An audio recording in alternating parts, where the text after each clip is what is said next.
Elsa?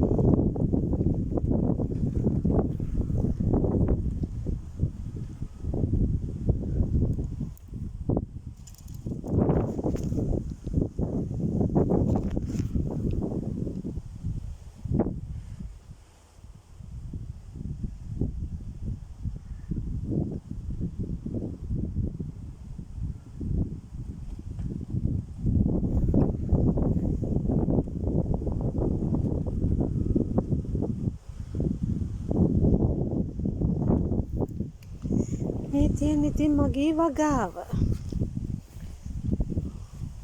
පාළුව යන්නත් එක්ක තනි කමේ පාළුව යන්නත් එක්ක ඉතින් මම වගාව කරනවා. වැඩට ආවහම තියෙන වෙලාව අනුව ඉතින් මගේ වගාවට මම එනවා. ඒකත් මානසික තෘප්තියක්. මේ වගේ වගා කරන්න පුළුවන් ඉතින් අපිට සමහර කාලෙට විතරයි. වින්ටර් කාලෙට නම් කිසි දෙයක් කරන්න බෑ. ඉතින් සමහර කාලෙට ඉතින් ආසයි මේ වගේ වැඩ ඇරලා ගෙදර ආවහම ඔය පොඩි ඉරෝලු වගාවක් කරලා සතුටින් ඉන්නවා ඉතින්.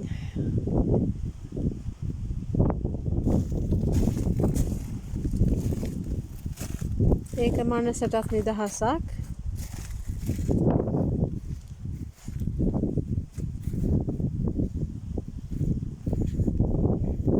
මේ තියෙන ඉතින් මගේ ගේ පිටිපස්සේ මේ පොඩි කෑල්ලේ තමයි ඉතින් මම වගා කරලා තියෙන්නේ. ඉතින් ඒක මට හරි සතුටක් එහෙම දකින්න.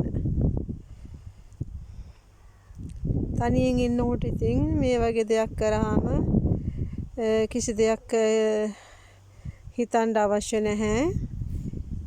නැත්තම් ලංකාවේ අය ගැන මතක් වෙනවා. දුකට පත්ලා ඉන්නකොට එක දේවල් ඔලුට එනවා. ඉතින් මේ වගේ දෙයක් කරනකොට ඒවා මනසින් ඈත් වෙනවා. ඉතින් දෙවියන් වහන්සේට ස්තුතියි මේ වගේ දෙයක් කරන්න උන්වහන්සේ දීලා තියෙන නිසාත්.